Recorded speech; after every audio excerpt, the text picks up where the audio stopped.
Hi, welcome to The Richest Man in Babylon summarized discussion of Chapter 2, The Richest Man in Babylon. Hopefully you're coming to this video after having just watched the summary of Chapter 2. So let's look into a little more depth. Chapter 2 is probably my favorite chapter. You may hear me say that again. This chapter is the chapter which the entire book was named after. So who is the richest man in Babylon? We learned from last chapter that is Arkad, but we meet Arkad now in this chapter and we learn his history. We actually get to go through his learning experience of how he became knowledgeable and wise and prudent in the ways of money, such that led him to becoming wealthy. It's noted that Arkad is liberally charitable, as we should all be, right? Now, it's really common for people to, for all of us, including myself, to think, well, when I have more money, I'll give more money. But since I'm poor or, whatever, since I'm in the situation that I'm in right now, I don't have the money to be charitable. It's a really common thought process. I certainly don't want to try to put a guilt trip on anybody that you should be more charitable than you are. But it has been shown that charity actually increases financial success.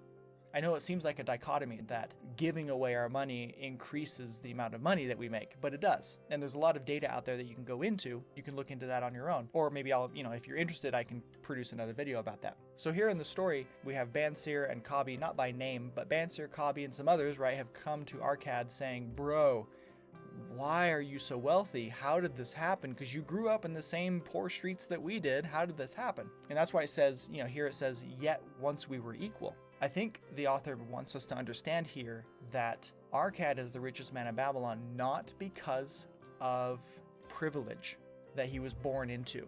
Yet once we were equal. In other words, anybody can become Arkad. That's the point that the author is making here. Anybody can become Arkad. Anybody can become wealthy and financially successful. It doesn't matter what your circumstances are. I mean, they matter a little bit. Don't make those excuses to yourself that, I just can't because of X, Y, and Z. No, in this day and age, or in this era, you can. Yet once we were equal. In other words, meaning Arkad did it, and so can you. Here, Arkad makes a really stern and harsh comment that we all need to hear. He talking to his friends, Arkad says, if you have not acquired more than a bare existence in the years since we were youths, it is because you have either failed to learn the laws that govern the building of wealth, or you do not observe them. Right? Those two things. The only reason you're not following those laws is because either you don't know them or you're not obeying them. That's it. Those are your only excuses. So either you know the laws of how to handle money and you've not been exercising discipline in following those laws, or you don't know them, in which case, good thing you're reading this book now, because you're going to learn them. Immediately after that paragraph, Arkad makes the point, fickle fate is a vicious goddess who brings no permanent good to anyone. It is so common for people who are financially struggling to make excuses. Well, they're only wealthy because they were born with it, or they're only wealthy because they inherited it. That is just statistically not true. You should look up a book by Chris Hogan titled Everyday Millionaires. I'm not sponsored by him, just there's data out there that shows that philosophy, that idea, that perception that the only people who are, the majority of people who are wealthy are born into it or obtained it through some, unethical way. That's just not true. And that there is data to back that up. So Arkad is saying here, no, luck has nothing to do with it. Don't you dare, I'm kind of channeling Arkad's sternness right now. Don't you dare try to excuse your behaviors for bad luck. No, you're in charge of your life. You're in charge of your money.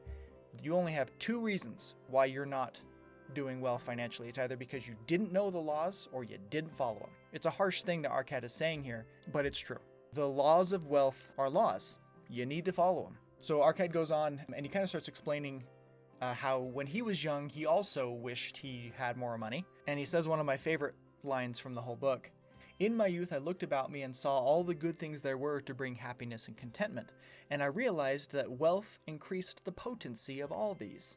Wealth is a power.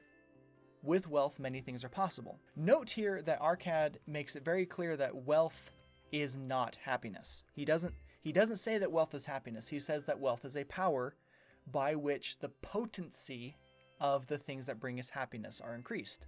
What brings you joy? Does being with your family bring you joy? Well, good, because it should. If that's true, wouldn't having more money make it easier for you to be more with your family, right? Couldn't you maybe work less? Couldn't you maybe afford going on vacations with them? What are some other things that bring you happiness? For me, I really enjoy tennis and golf. Those things bring me, especially when I'm doing it with my family members. The tennis and the golf with family brings me happiness. But you can see how being wealthy or having extra money would make that easier. So wealth is a power. Wealth increases the potency of the things that we love. But wealth is not happiness. So do not take away from this book that money is everything. And do not take away from my videos, this series and the other videos that I have, that wealth brings happiness. No, it does not. But wealth increases the ability to do the things that bring us happiness. That's the point that Arkad's making. And Arkad goes on to say, so once he realized this about money, right, that it could increase the potency of the things that bring him happiness, he says, I decided to myself that I would claim my share of the good things in life. And I've highlighted the words, I decided. It is a choice. Remember the last chapter with Bansir and Kabi, right? And how the discussion came up that Bansir had been waiting soft-heartedly for the gods to bless him for his hard work. Soft-heartedly, right? Suggesting that he wasn't actually in it. And that's what Arkad is saying here. I decided. He's taking action. And that's what we all need to do. We can't be passive participants in our own lives. We cannot be passive participants in our financial future. We have to act intentionally. He goes on to say that time and study would be required. You're here now. This is part of the time and study that you're doing. You will need more time and study, and you will continue to need to study and take time to increase your wealth and wisdom and prudence. These are all good things. You cannot just sit around and wait for the gods to bless you with luck. In the very next sentence after that, he says, as for time, all men have it in abundance. This again is, and you're going to hear me say this more, you're going to continue to hear me say this, but we live in the most privileged era in the history of the world. We have so much time, so much extra time, right? And if you don't believe me, look back or, do some looking into the idea of the cost of living by labor hours, right? The cost of living, you might think, well, the cost of living is higher now than it's ever been because gas is $3 a gallon or whatever. And it was never been $3 a gallon, or it wasn't $3 a gallon 30 years ago, right? But you're only looking at the price tag. You're not looking at the number of labor hours required to obtain that. If you were to look into that, you would find that based on the number of labor hours, we've never lived in a cheaper period in the history of the world. This is the time to be wealthy. You have been born and live in now the prime time in the history of the world to be wealthy. As for time, all men have it in abundance. In other words, Arkad is giving you no excuse. You have an opportunity here. If you don't take it, that's on you. So we fast forward a little bit through this chapter as Arkad starts relating his experience with Algamesh, because Arkad was once, he carved clay tablets. That was his job, right? Maybe you work at a 7-Eleven cash register. Arkad carved clay tablets. And he was hired by Algamesh to do that. And Algamesh, being a very wealthy man, Arkad wanted to know from Algamesh what it was that made him wealthy, right? So again, here's this no longer being a passive participant, but wanting to be active and time and study, right? Algamesh gives him a challenge. Finish this task by this time and I will teach you. Arkad does. Algamesh comes back and he said one of the key phrases of the chapter, which is, I found the road to wealth when I decided that a part of all I earn was mine to keep. And so will you. That's the message to you and me. That is the core message of this entire chapter to you and me. We will find our path to wealth when we learn that a part of all we earn is ours to keep. In other words, pay yourself first. PYF, pay yourself first. Take 10% is what he'll go on to discuss. Take 10% of every single paycheck and pay yourself. You're always ready and willing to pay this person, that person, this person, that person, this person, that person for all of your bills and such, but you're forgetting to pay the most important person in your life, which is you. So PYF, pay yourself first. And the chapter goes on to describe that you don't just put it in a jar under your mattress, but you invest it. And that's the only way that money can reproduce itself. He says, every gold piece you save is a slave to work for you. Basically, this is the principle of interest that we're talking about here. Interest, right, is when money collects on top of itself. Interest can work for us when we put our money in savings accounts or investment accounts or health savings accounts or educational savings accounts or so forth. Interest works for us in those ways.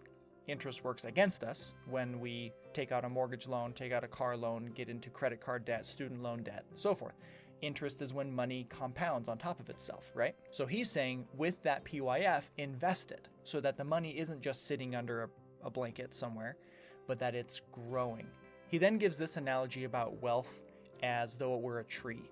He says, wealth, like a tree, grows from a tiny seed. The first copper you save is the seed from which your tree of wealth shall grow. The sooner you plant that seed, the sooner it shall grow. And the more faithfully you nourish and water that tree with consistent savings, the sooner you will bask in contentment beneath its shade. There's an old saying, I don't remember where it comes from. When's the best time to plant a tree? 10 years ago. You want a tree? You should have planted it 10 years ago. When's the second best time to plant a tree? Right now. That's kind of what Algamesh is saying here to Arkad. This idea of building wealth is not going to happen overnight. It's just not. Yes, there are certain people that might receive an inheritance. Yes, there are certain people that might win the lottery. Yes, those are out there. Those opportunities are rare.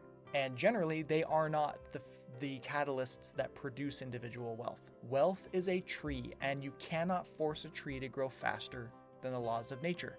So too it is with money. You cannot have money grow faster than it is capable of growing. Regardless of what age you are, if you're 16 or 76, it doesn't matter. Start today.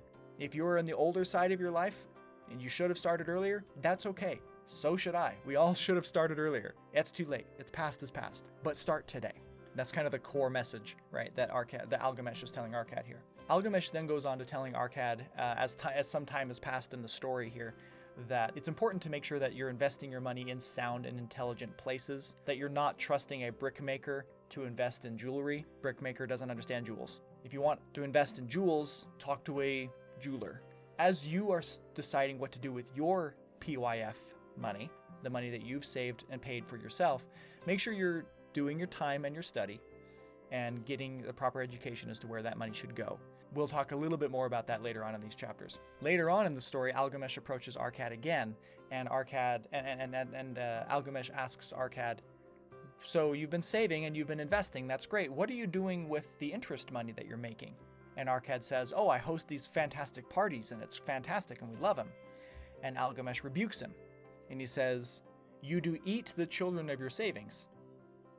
Then how do you expect them to work for you? How can they have children that will also work for you? First get thee an army of golden slaves, and then many a rich banquet may you enjoy without regret. So basically the principle here is you've got to let it grow. It's the principle of compound interest. It's the principle of the time value of money. Money needs decades to grow, just like a tree needs decades to grow. Reinvest your capital gains. Reinvest any money that you make off of interest, put that back into the system so that your coppers can grow into silvers, grow into golds, which can produce coppers of their own. Just like reproductive cycle, just like trees growing, it takes years, but it is fruitful. In the story, years pass, right? And Algamesh approaches Arkad again, and Arkad has been following the sound wisdom of Algamesh. And Algamesh winds up actually taking Arkad under his wing as a business partner. Now, this might seem fantastical. Well, yeah, if I just start doing good things with my money, nobody's going to just offer me a business. Well, first off, you don't know that. But the point that I think the author is really trying to get here, summed up here in this sentence. And because I was full of ambition, and because I had mastered the 3 laws of successfully handling wealth, I was enabled to increase greater the value of his properties. In other words, we all want to be financially successful, but there has to be a base level of knowledge and experience in handling money before we get those opportunities. We would all like to be promoted, but do you have the experience and wisdom worthy of that promotion or that higher job or whatever it may be? You don't know what sorts of opportunities will open up to you a decade or 2 down the road after you've been practicing sound financial practice. You also don't know what opportunities you've already missed because you were not practicing sound financial practice. You don't know. The better you are at handling your money, the more opportunities are likely to open up for you. And there's a whole chapter in this book about that exact principle. The point is made in this chapter as well that it's going to be hard. PYFing and making sure that you're living on less than you make can be a very difficult principle to follow. Algamish talks about willpower, and I really like what he says here. Willpower is but the unflinching purpose to carry a task you set for yourself to fulfillment. If I set for myself a task, be it ever so trifling, I shall see it through. How else shall I have confidence in myself to do important things? There's two really solid principles in here that I want to talk about. The first being PYFing and managing your money. It can be really hard, especially if you're a little bit older and you've ingrained a decade or 2 or 3 of poor financial practices. That's okay. No shame. Start over, plant the tree. Accept the reality that you didn't know what you were doing and that's not your fault. Maybe it is, maybe it's not. It doesn't matter whose fault it is. Plant the tree and let's get going. The second principle I want to talk about here, and this book addresses this principle several times throughout the book, is this idea of confidence, self-love, integrity, honor, dignity, self-esteem. This book, even though it's a financial book, actually gives us many very sound and wise tips regarding how we can increase our self-esteem, our self-confidence, our self-love, our dignity, our self-respect, our respectability, so forth and so on. And he references, or it's mentioned here, how else shall I have confidence in myself to do important things? The principle that's being discussed here is you want to be confident, you want to have self-love, self-esteem, dignity, honor, whatever, then do what you say you're going to do. I mean, that is pretty much the definition of honor, isn't it?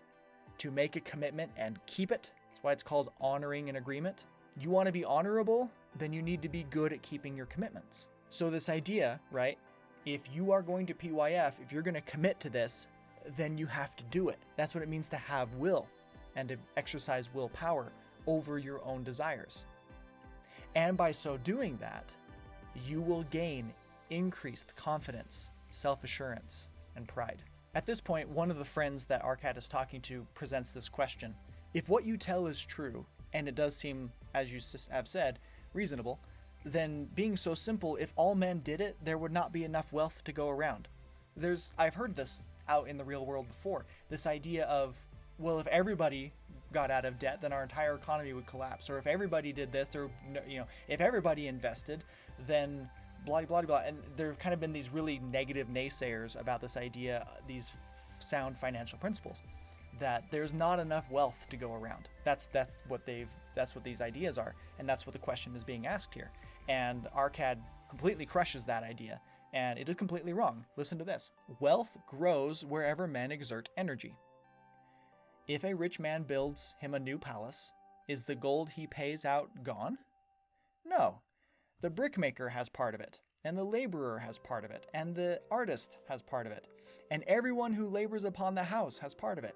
Yet when the palace is completed, is it not worth all it cost? In other words, if you were to spend $300,000 building this house, you spent the money to all the people who helped build the house, right? But at the end, the house is still worth that much money. So you've essentially doubled money in the market, because that $300,000 has gone out to all of those people, and the house is worth $300,000. And is the ground upon which it stands not worth more because it is there? And is the ground that adjoins it not worth more because it is there? Wealth grows in magic ways. No man can prophesy the limit of it. The idea here is that wealth is a growing, mutating, changing element. It is not stagnant. It is not just as simple as we might have thought as when we were kids.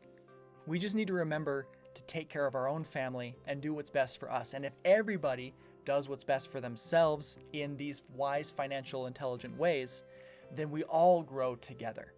I'm not suggesting we be selfish. I'm suggesting we magnify and do what we already want to do, which is be financially independent and take care of our family, following these principles in this book. Arcad then gives a series of really good pieces of advice. Look thou at the aged, and forget not that in the days to come thou wilt also be numbered among them. In other words, don't be in denial about your future. You're gonna die someday. You're gonna get old someday. You're going to need to pay off that car someday. You're going to have a kid that's going to go to college someday. You know that certain things are coming, so prepare for them.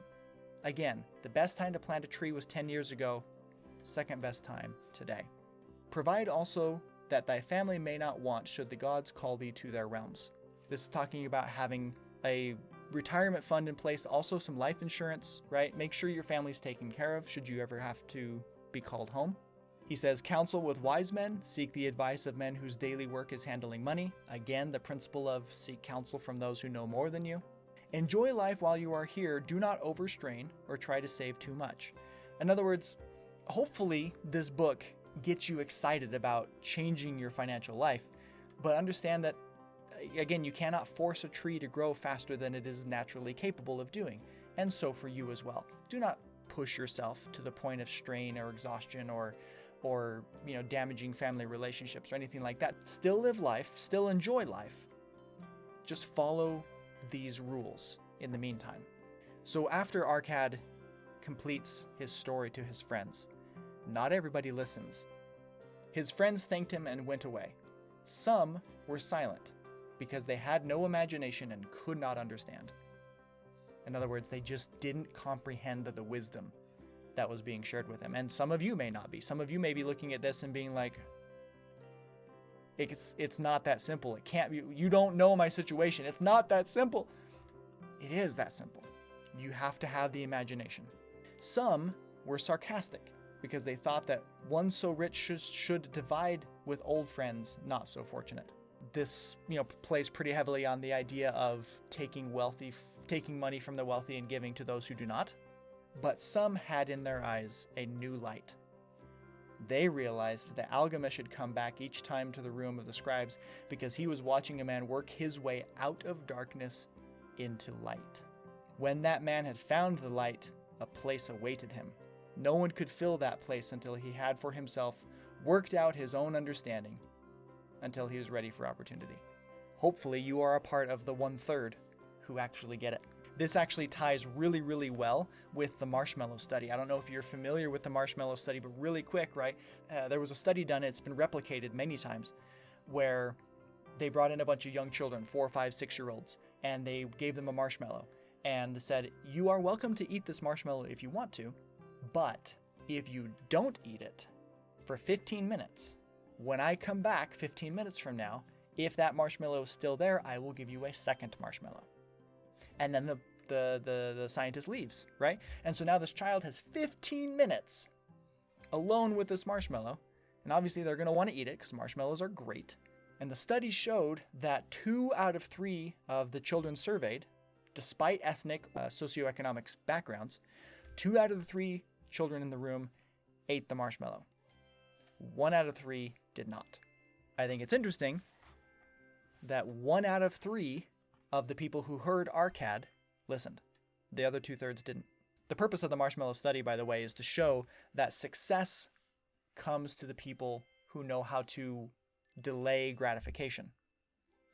Because a follow-up study was done of those kids, and the children who ate the marshmallow were not as financially successful as the children who waited. The children who were able to restrain what they wanted for the greater prize at the end, they were more successful. This is the principle of self-restraint, discipline, hard work, self-mastery. Only 1 out of 3 of us seem to be born or have forged in us that ability. The other 2/3 of us, we still have to do it. I'm not saying it's a thing you're born with and you're stuck with it and you can't do anything about it. No, you are the master of yourself. Make it happen. Okay, that concludes our discussion on Chapter 2, The Richest Man of Babylon. From here, please move on to Chapter 3, Summarized and Discussed.